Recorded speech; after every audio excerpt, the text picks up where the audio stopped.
From the long, white sandy beaches of Australia's Gold Coast to the endless Namibian desert, Phoebe Penny has led a diverse and interesting life. Phoebe grew up on Australia's Gold Coast, but her adventurous spirit led her to work on some of Australia's most remote cattle properties before she found herself in Namibia, working for a horse trekking company. I've followed Phoebe's adventures for a few years now on Facebook, and I'm really excited that she's sharing them on Life Journey. If you're able to watch on YouTube, she has some amazing photos, but her story is just as interesting on our podcast platforms. I hope you enjoy Phoebe Penny's story. Phoebe Penny, thank you so much for joining me today. And I'm really excited to catch up with you because it's been such a long time. Yeah, no, it has. It's been, nearly 12 years or something, hasn't it? Well, Barry and I were trying to work out when you were here. So you came here on work experience. Do you remember exactly what year it was? It was 2010 while I was doing my diploma. So I was there. You guys were helping me do a whole farm plan of Nibberina. So it was an amazing experience. Yeah, that's nice. Yeah. Yes. But as we will hear, where your life has led you, we had no lions or tigers here. We probably had a couple of spoiled dogs and some horses and cattle. But I'm so interested because I've followed your adventures on your Facebook page, and I've been so interested. So it's just a wonderful opportunity for me to catch up on some lost time with you, but also to tell everybody where you've been and what you've done. But Phoebe, where did you grow up? I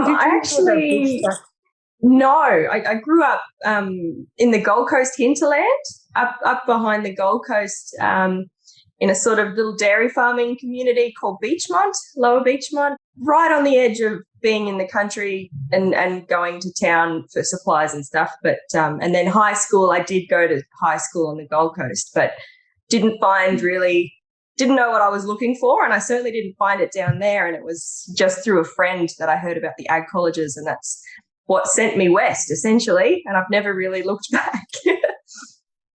It's remarkable how people can undergo such a huge change in their lives and what they know. And you obviously have just taken to it. So you went to ag college and you worked. Did you work up in the Territory for a while? Near the Territory border. I was up on a place up in the Gulf, northwest of Cloncurry, near the Burke Wills Roadhouse, that whole area up there, and Normanton and everything. So that was just an incredible experience. I was up there for 2 years. Made a lot of friends, did a lot of work, a lot of long days. But, so that was really great up there. That was where I went after college immediately. So that was a Lorraine station. So they had a feedlot there as well. So it was sort of a mixed enterprise. They had cropping and a feedlot and the grazing, obviously, as well. So I was in a pretty big stock camp and just having a whole lot of fun. That was when I was about 19 and 20. So, yeah, good time of life for a young person. So, that was awesome. Phoebe, what on earth led you to Namibia? And when you went, did you plan on staying for as long as you did? No, not at all. So the way I got there initially was one of the girls that I worked with on Lorraine Station in the stock camp was a Namibian German backpacker named Svenja Schneider. And we became very good friends. And she was always saying to me, "Yeah, Phoebe, you must come and visit me in Namibia." And I sort of Googled it and it looked really boring, lots of sand dunes, but I had it in the back of my mind that maybe one day I would go and see her. And after 2 years working on the station there, I went to Central Queensland. We had a time apart, so to speak, but I was always planning my trip. And then when I went over to see her, I actually went to South Africa and then up to Namibia, which is the country above South Africa. And we did a huge road trip all around the country in her tiny Suzuki Jimny with another member of the stock camp. So we had a sort of a girls' stock camp reunion over in Africa, which was fabulous. And long story short, a friend of hers called her and said, "Is that crazy Aussie girl still with you? This safari company have lost a volunteer and they need somebody to go and give them a hand. Would she be interested?"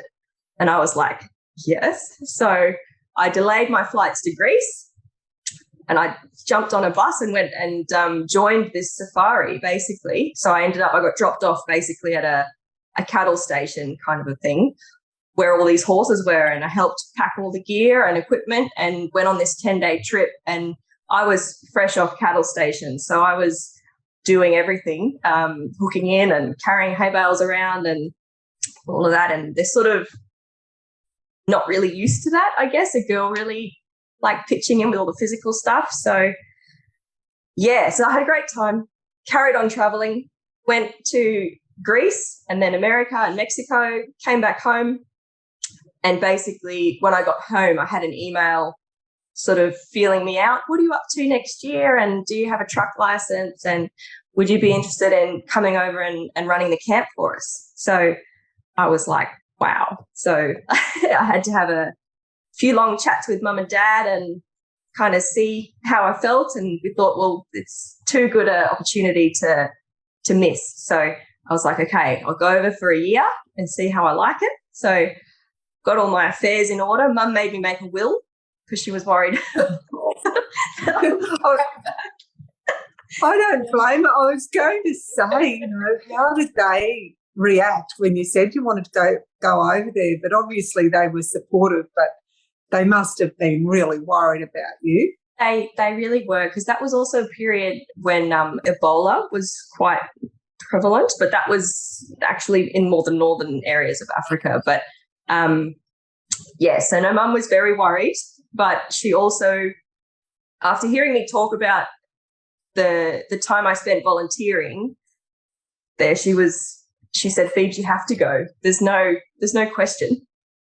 So that was really great that I had her support from the beginning. So yeah, no, it was very scary, but somehow when you don't know what to expect, it's almost better. I think if I had an idea what I was in for, I probably would have been a bit more nervous. But but I was very excited to go, very excited. Yeah. And I guess, Phoebe, like for me, I am such a homebody and I love travelling. Not that we travel a lot, but I do love travelling. But even a few weeks overseas, I start getting homesick and think, I just want to be back home with my animals. And so what was that like for you? It must have been really confronting in a way, going away for 12 months. Yeah, no, it was incredibly hard and quite scary. There's a lot of things I would take for granted now about living in Africa, but when you first get there, you don't know. So it's just a lot of being aware of your surroundings. You're constantly kind of hypervigilant of, locking your doors and driving with your doors locked and all that kind of stuff. And then to compound all of that, not really having anyone that's your close friend or family around. So I had Svenja, thank goodness, who I knew for years. So she lived in town. I was living about 60 kilometres out of town on a farm. I would only see her maybe once every 2 months. So I was essentially very isolated, and my crew and my bosses were amazing, incredible, welcoming people, which really helped. But yeah, I struggled a lot sometimes with being so isolated, and the time difference meant that I couldn't talk to mum all the time, which embarrassingly I still do. So that was that was quite hard, not being able to pick up the phone and just offload how I was feeling or stuff like that. And on top of that, when we were on safari, we were completely out of comms for those 10 days. As soon as you drive out of civilization, essentially, the bars go down, and then your phone is just an inanimate object that you leave in your bag until you come back. It's just, So that was pretty. Phoebe, in those instances, like when you're out on safari and if something went wrong, are there sat phones or how do you communicate? So, that's very important because of the not only that, but the I guess the hospital or emergency rescue programs in place are very different and not as advanced as Australia. So we did have my boss at all times on his saddle had a sat phone, a revolver, and a very good but basic first aid kit with us at all times. And then the backup crew in the vehicles, we had very advanced, like medical kits and stuff in case of emergency. But we also had an agreement with EMED of certain airstrips and places that we could get extracted from if there was an emergency. But even so, that would still mean 4x4ing to a location to get extracted. So it was very much off the grid. So the company, it was called Namibia Horse Treks, is that correct? Namibia Horse Safari Company. Right. Yeah. So tell me about that. Like, how long do people go for? What sort of people do you get on those treks? All sorts. The main thing is that those safaris, I keep going to say our safaris and I don't work there anymore. Our safaris were strictly pretty much for advanced riders only. So you had to be very competent at controlling a horse at all speeds in the open. It wasn't a pony ride, so to speak. It was very much a fast-paced kind of a thing. And basically the trips were 10 days long and 8 days of full riding. So from morning till evening with a lunch break. So the first night and the last night, they stay in really nice like lodge accommodation, depending on which ride it was, at different areas. Sometimes we finished at the beach. Sometimes we finished down near the South African border on the Fish River. So yeah, it just varied. But basically the point of the rides was to see as much of the amazing landscape as possible with no distractions, no noise, no vehicles, and obviously in a environmentally friendly way. So you're not leaving tire tracks in the desert and stuff. Yeah. So did you have a support, like is there a support vehicle that goes with you, or everyone's just on horses? Yeah, so that was my jam. So as the camp manager, we had an amazing group of staff as well, but basically we had a big Mercedes truck and dog with all of the water, fuel, horse feed, camping equipment. Could I just explain to people who mightn't know what a dog is? They might. Sorry. To you. But a dog is like an extra trailer that goes behind, that's towed behind the main part of the truck, isn't it? Exactly. Yeah, that's exactly correct. And when I do explain this to people now in the areas where I live, it's exactly like, if anybody knows, a drove-in camp. So basically the riders will saddle up, have breakfast, saddle up and ride off. And then it's like, go, go, go. All the backup crew, we have to pack up everything, load it all onto the vehicles in a safe manner. And then we have to go essentially the long way around while the horses are literally just riding to a GPS point. So they can track elephants if there's elephants in the area. They can go and look at something up on the horizon. They just have to generally head for the next stop. So that's the freedom of the riding. It's not on a track. We're literally out in the middle of nowhere. So that's what was really great about it. But me in the backup crew, so I'd be coordinating everything to get it all packed up. When I say me, I wasn't really in charge. It was us all working together, scrambling as a team, and it was a great team.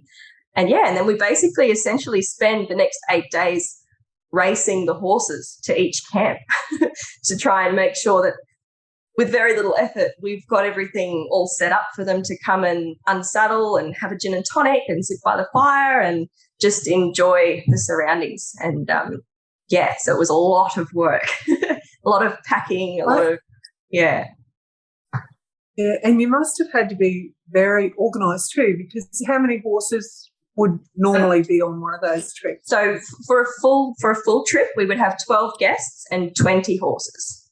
And that's so that we would have between 4 and 6 horses spare at all times in case we have a horse that gets sore or a sore back, or we just want to give them a rest. Maybe if it's a young horse that's, anything younger than 6 really, we would generally make sure that they only did every second day or half days, just so that they don't get too worn out, because it's 40 to 70 kilometres a day of pretty hard riding. So it's pretty tough on them when they're young. You don't want to burn them out.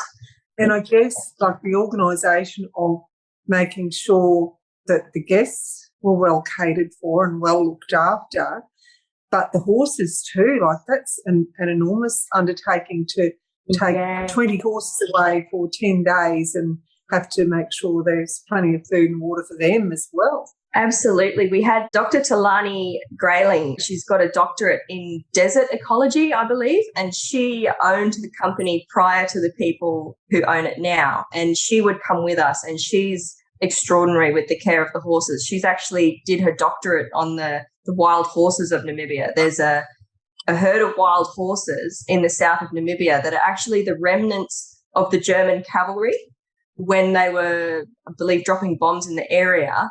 Essentially, these cavalry horses were all turned loose, and there's one well in the entire area.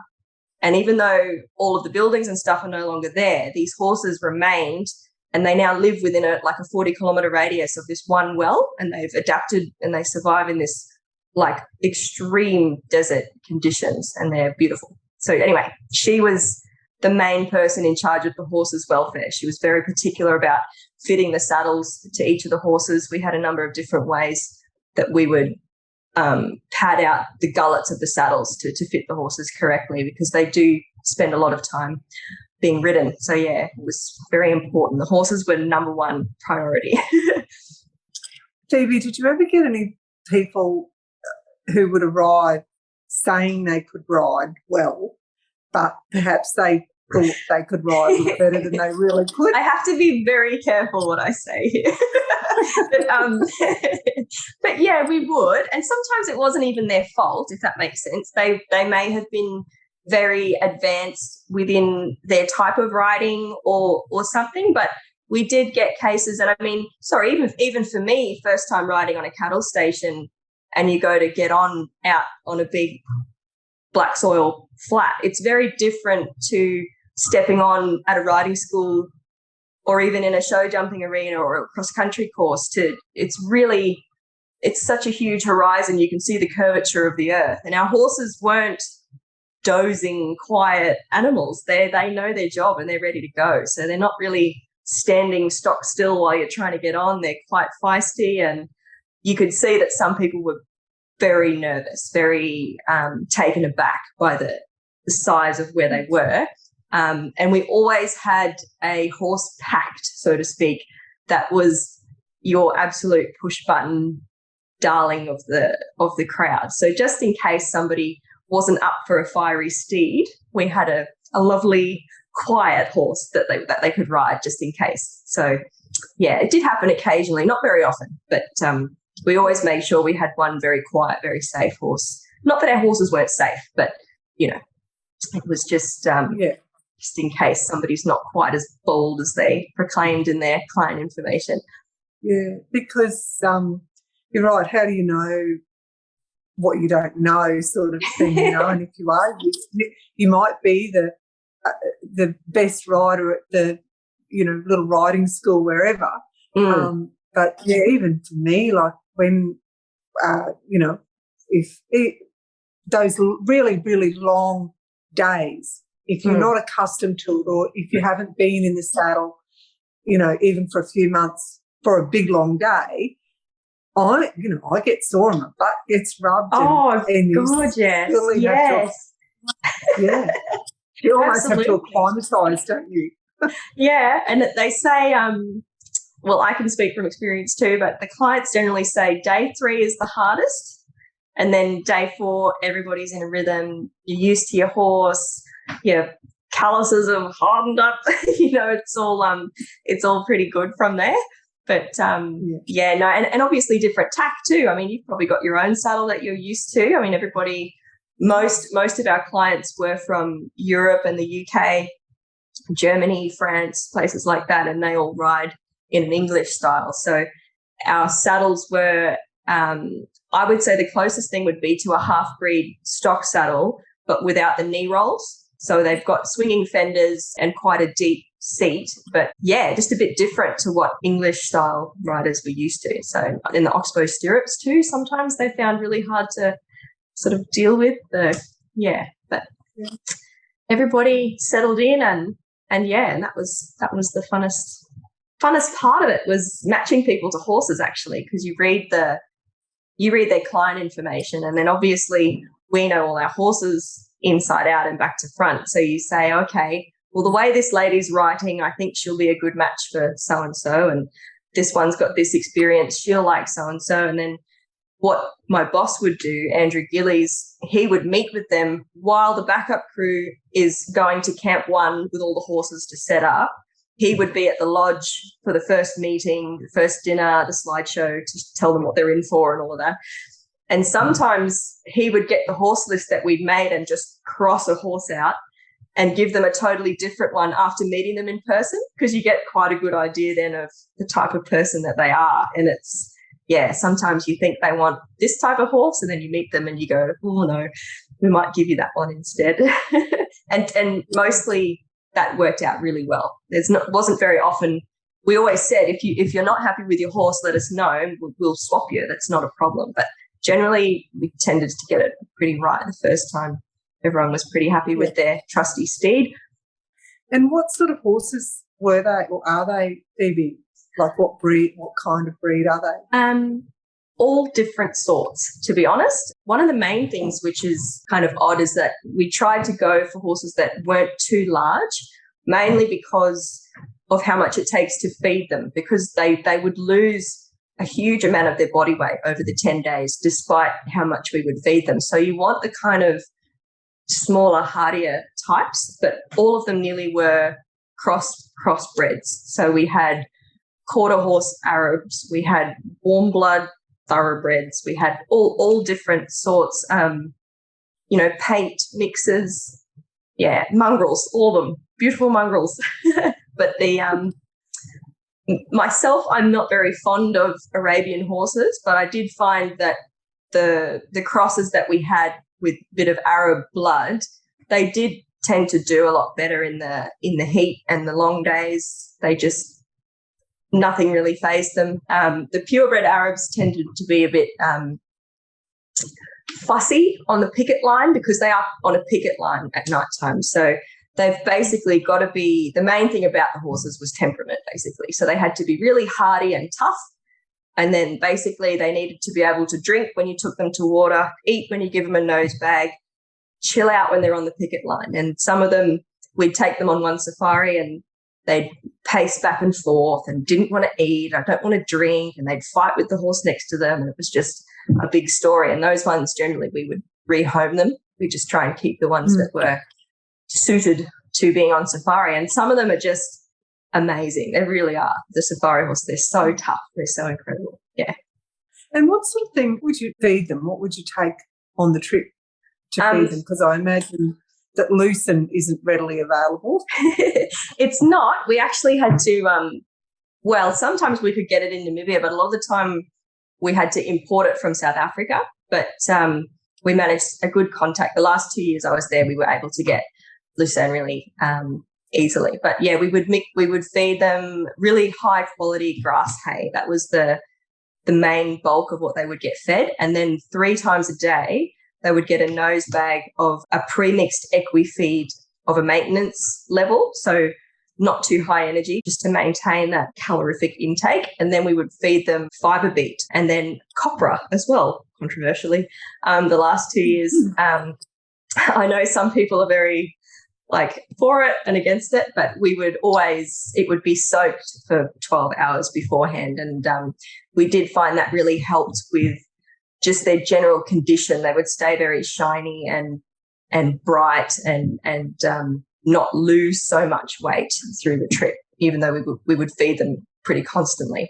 But because we would feed them again at midnight as well. So they'd get a morning nose bag, lunchtime nose bag with a wedge of lucerne, and then evening nose bag, lots of grass, like as much grass as they would eat through the evening. And then at midnight, someone would draw straws and we would get up and feed them another big biscuit of lucerne to get them through the night.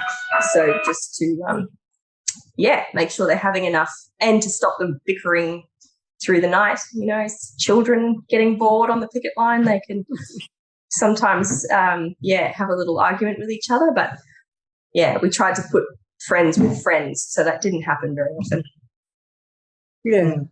And, Phoebe, generally, what is animal welfare like over there? Do they place a fairly strong emphasis on animal welfare generally, or not really?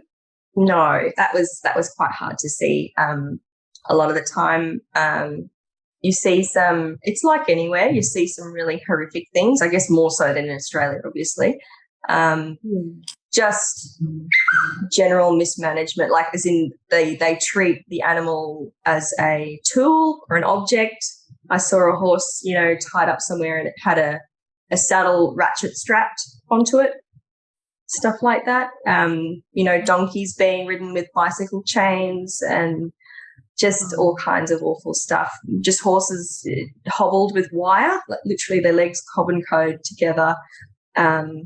We actually we got a couple of – sorry, let me backtrack a bit. So one of my bosses, their family has a farm, and just as a bit of a helping hand, we actually went out to castrate a few of their stallions. They had just stallions out there. So and two of them were very young and quite big and strong looking, and we said, we'll buy those off you, but we'll come back and get them in a few weeks once all the swelling and everything's gone down, and we'll bring them back to the farm. And in those few weeks, it was actually over the Christmas period, and the workers had broken them to harness and driven them over 350 kilometres in a weekend to go and party at, their friend's place. And, they would have been driven down there, tied up outside the pub, so to speak, and then driven back.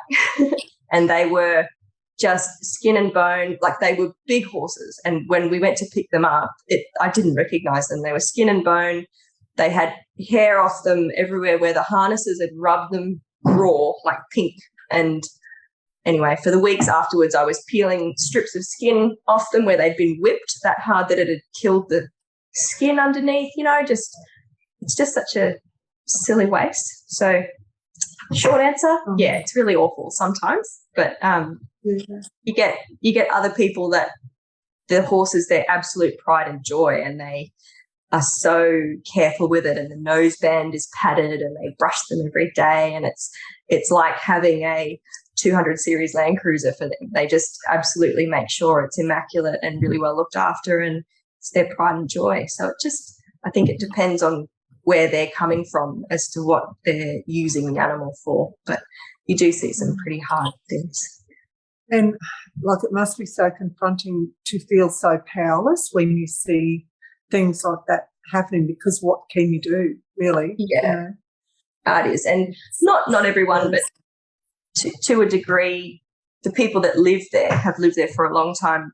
They're almost amused by your distress, because they're sort of like, this is just the way it is. I guess it'd be like, someone from town coming to watch you brand cattle. They'd be horrified, but we're like, it's just got to be done. It's just the way it is. And that's sort of how local African people see it. They're like, this is just life. This is just how it is. And you're being stupid. And I guess that's what they see and what they learn from, from a young age, I guess, too. So definitely. Yeah. Phoebe, just getting off the horses for a minute, as I said before, I followed you on Facebook, and I loved all your photos in that, and I was going back through last night, but there was a photo of a really, really skinny red dog and had a wound on its back, and then there was the photo of the dog sitting on your lap and really shiny. Yeah. So tell me the story about that dog. I was really interested. It's my beloved Wesley.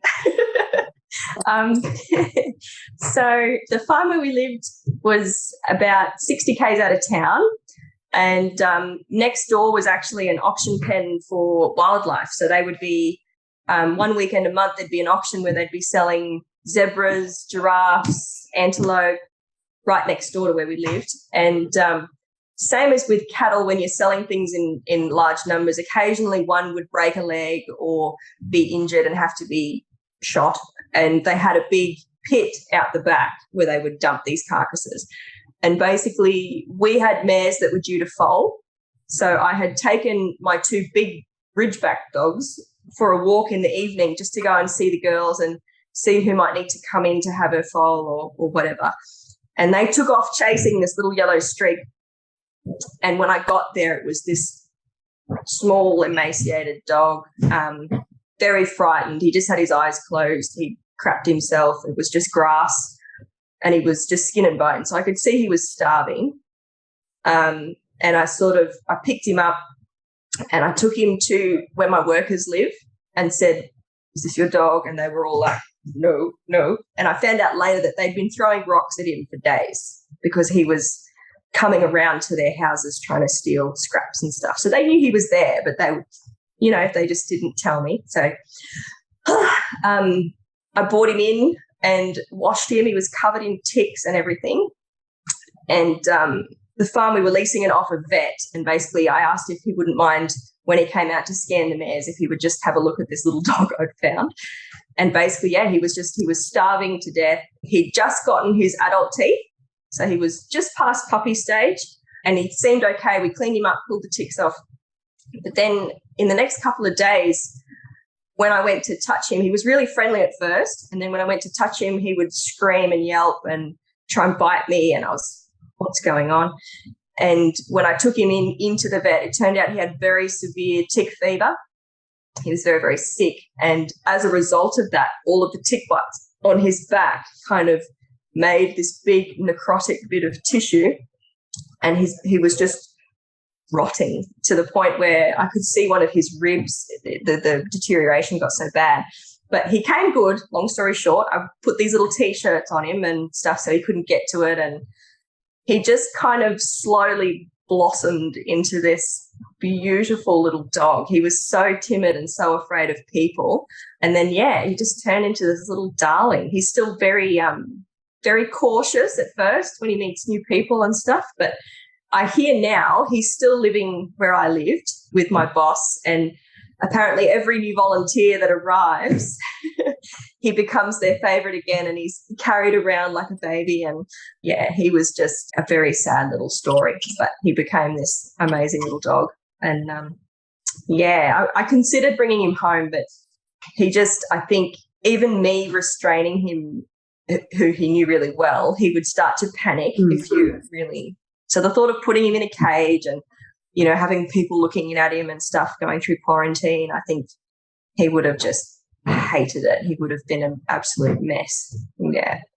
So that was hard. I'm really emotional hearing that story, Phoebe, because I was wondering, what it was like for you having to leave, everything behind to come home, that you loved, and it must have been really, really, really hard. It was. Leaving them was really, really hard, a hard decision to make. The other dog, Herman, the grey one, I was planning to bring him home. That was my plan all along. And then once I got home, I was going to coordinate it because he had to go to South Africa for quarantine for 60 days before he could come to Australia to go into quarantine. So coordinating that turned out to be quite difficult. And in the end, it was going to cost me $9,000 to get him over here. And once I moved up here to central Queensland, the reality kind of set in that he would either have to be up in the dog cages or, on a chain through the day, and then I would only be home in the evenings. And he's used to having full range of an African farm and chasing warthogs and ground squirrels and just having the time of his life. And, so he's also still over there just living this amazing life still, and he probably doesn't know how much I miss him, but I know that he's having a great time. And I'm so lucky that the people that have him are really good friends of mine, and they send me videos and pictures of him all the time. And it's just with this COVID situation, when you take your leave of friends who have become like family, it's just, you don't expect it to be for so long. When I said goodbye, I didn't think that it would be so long before I'd be able to go back and see everyone. So that's really tough. Yeah. You almost need to clone yourself so you can have one Phoebe here and one Phoebe over there. Yes, exactly. But I got out just in time. You were talking about them selling the zebras and whatever else. Mm-hmm. So why were they being sold? What were they being bought for? And were they wild animals that were being sold, or had they been bred in captivity, or what was the story with them? So over there, please don't quote me legally on all these things, but as far as I understood it, the way that hang on, where's my lawyer? The way things work with game over there. So obviously animals like zebra and different types of antelope and stuff are free roaming over there, like kangaroos. And the rule that I understood from my bosses was that any animals that wander onto your farm are yours. And if you wish to go hunting, you're on a register of some kind as a big property anyway. And once a year, a person will come out, a scientist of some sort, and they will do a audit, a survey of your place to see the populations of animals that you have. And you will then be given a permit or a quota of how many animals you can hunt that year of what species. So you have two choices. You can either fence your boundary in a way that lets the animals pass through. So they'll have, like every fourth panel of fencing, they'll have two droppers with the bottom strand missing, and they will have quite a deep pad going underneath where like goats, they can get on their knees and pass through. Zebras, everything does it. So they can move with the rain and travel from place to place. Your other option is you install game fencing, which is those, you've probably seen pictures of those. It's, 9 feet high, big poles, to keep giraffes in and everything, and it's buried underground too, so they can't burrow underneath. And then you are able to stock your place with any animals you choose. So some people might have like a bed and breakfast type of thing, and they're going to see if, okay, I have this many acres, this many camel thorn trees, and you apply and somebody comes out and they go, oh yes, you can have 2.8 giraffes. So they are then allowed to go and buy 2 giraffes if they wish, so that when their guests come to stay, they pack an esky, they go for a drive, and on your sundowner drive, you've got giraffes over here, zebras over there. It just, people collect them essentially, and it's part of a business. So yeah, and for meat too, sorry. So zebra meat is eaten over there. Springbok meat, kudu meat, game meat is the main type of red meat over there, I would say. So getting back to the safaris and along those lines of the food business, what would you, what would be on offer at night, for instance, as a meal for the people that were on safari with you? Well, that was something we were really, really enthusiastic about, and we actually made a cookbook a couple of years in a row. It was a mixture of, I guess, like traditional, normal English, European type cooking with a few South African style recipes thrown in. There's even a couple of my mum's recipes on the menu, I believe. But we basically tried to make it so that we could cater for all dietary requirements without having to cook a separate meal. So there would be a meat, obviously, 2 veg, a starch, and a salad. So that was with every night that would be on offer. So you mentioned salad. So how do you keep that cold and fresh for 8 or 10 days? So we had a lot of the vehicles, so the truck and the kitchen trailer and the vehicle that pulled the kitchen trailer all had solar panels on the roof. And we had, I'd have to think, 1, 2, 3, 4 80-litre camping fridge and freezers. So we would pack the frozen meat and vegetables according to the menu very tightly. This is why I was saying earlier, packing was a big part of the job. So you would make sure that you had everything in order. So you literally just had to open the fridge and take out that day's meat and veg or the day before. But yeah, so that was how we managed to keep everything fresh. So obviously the first few days you would have your leafy salads and stuff like that. And then as the safari progressed, avocados keep very well. So it might not have leaves, but we'd make a lovely sort of avocado, cucumber, tomato salad to have, all kinds of stuff. You can get really creative. Even watermelon lasts really well. So Jamie Oliver's watermelon salad made an appearance a few times. Very, very seasonal, basically, whatever was there. But we did try to put a huge emphasis on having really, really yummy food, and that helps get the riders home in a hurry because they want to come home and have their dinner.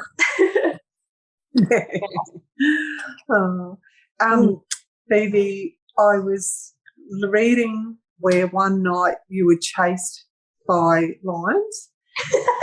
What were some of the most memorable moments? So some of those stories, I'd really love to hear. Oh gosh, there's so many. I'm not being chased by lions, but that wasn't on a safari. That was just, we were camping at a game reserve, and we could hear the male lions vocalizing really close to camp. You're within an electrified boma, so they can't get in. And basically, my friend and I, she's from Australia. She came over to visit me. We'd had a few beers. We were having a barbecue. We heard the lions, and we and several other campers went over with our little torches to try and see what was going on. And basically, when we got too close to the fence, the lion was not far away from the fence. He got very upset with all our torches and mock charged us. But even though we're essentially safe, it's very thin little wires, and you still feel like you're standing on your 2 feet next to a lion.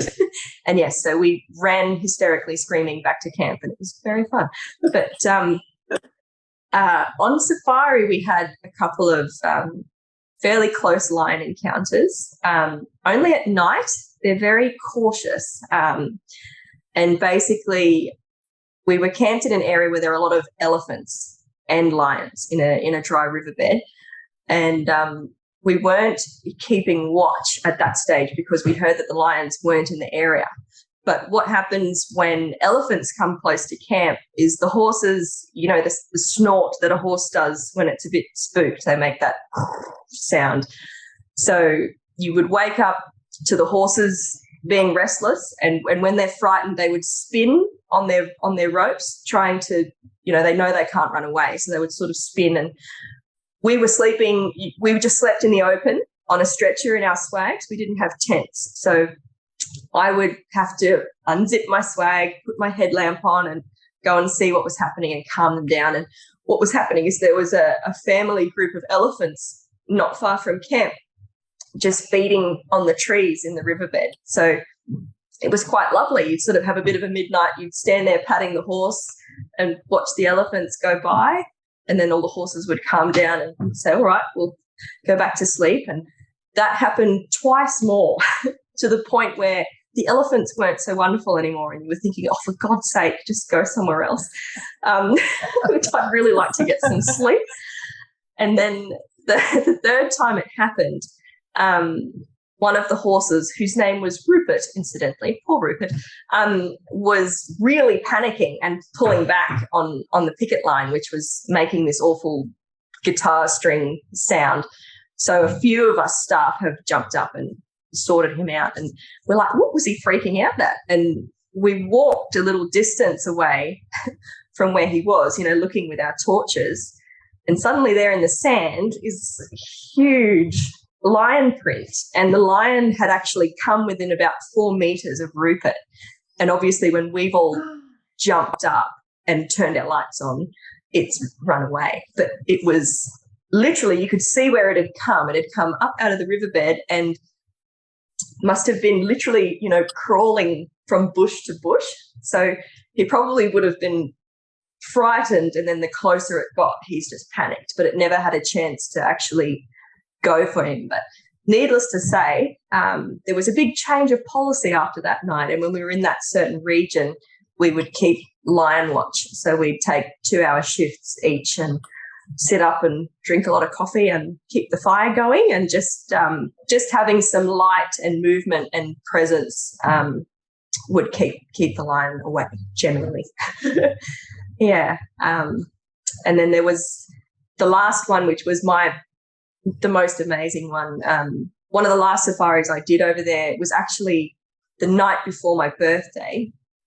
I was due to go on lion watch at midnight. So midnight ticked over and it was my birthday. And my alarm went off at 11:55, and I went off to the loo and came back. And as I approached the fire to take over from my boss, who was still up with several enthusiastic whiskey drinkers, they were all very softly singing me happy birthday, happy birthday to you. So it was really, really nice. So we had a big spotlight with a trigger.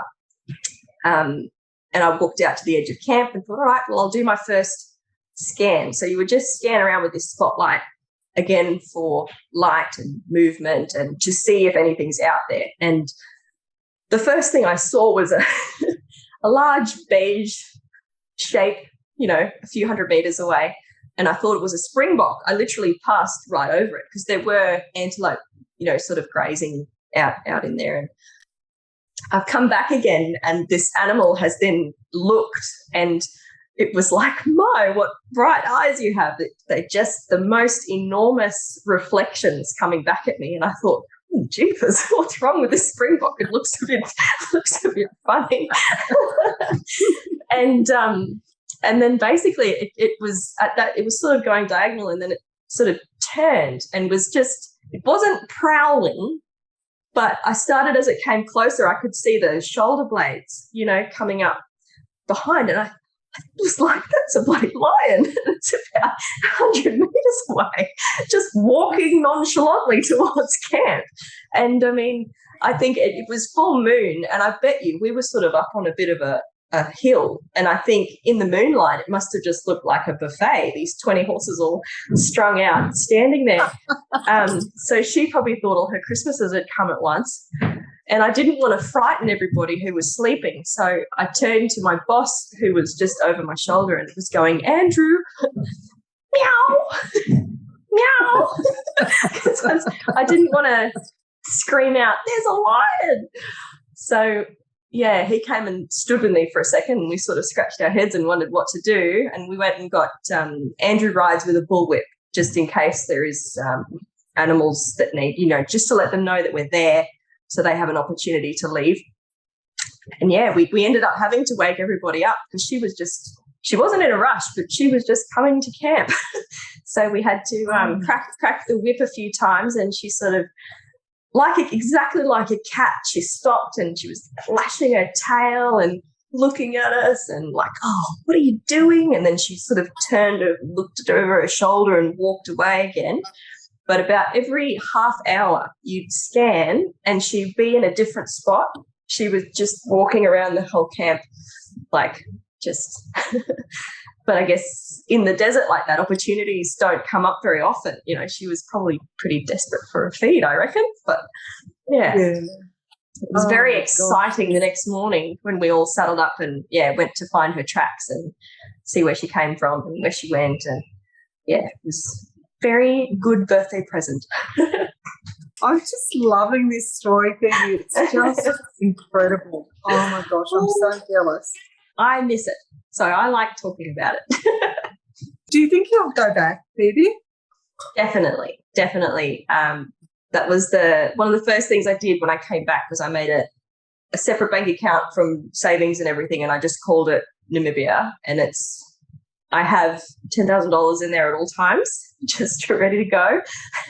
So, yeah, when the time comes, because see, I'd really love to take Sam over there, because he's never been overseas, and there's people over there that are as important to me for him to meet as my family. You know, it was a huge part of my life that I spent there. So, yeah, I really want him to come and see it all, and I want to go and do all the things I enjoy doing without somebody shaking their gin and tonic glass at me. I'd like to go and do it on my own time and, yeah, set up my own camp chair in these beautiful places. Your gin and tonic glass to someone else. Exactly. And gin and tonics don't taste the same here. They taste a lot better after you've had a big day in the saddle and you're looking at a beautiful desert sunset, that's for sure. Yeah, I'll bet. Phoebe, what are the Namibian people like generally? Super friendly. Very, very welcoming, very excited to share their country with other people. It's a big country, but very small population. There's only 2.5 million people in Namibia. So it's the second least populated country in the world after Mongolia. So it's very much, they're really excited basically. When people come to visit, they want to share the country with you and they're very welcoming. The white people are very laid back, very Australian vibes. They like camping and rugby and farming and cricket and drinking lots of beer. So that side of things fitting in wasn't so scary. And as for the local Indigenous people, they're also, 100% I would say very welcoming. You know, it's they're very excited to have tourism there as a revenue. So I didn't have any bad experiences there with local people.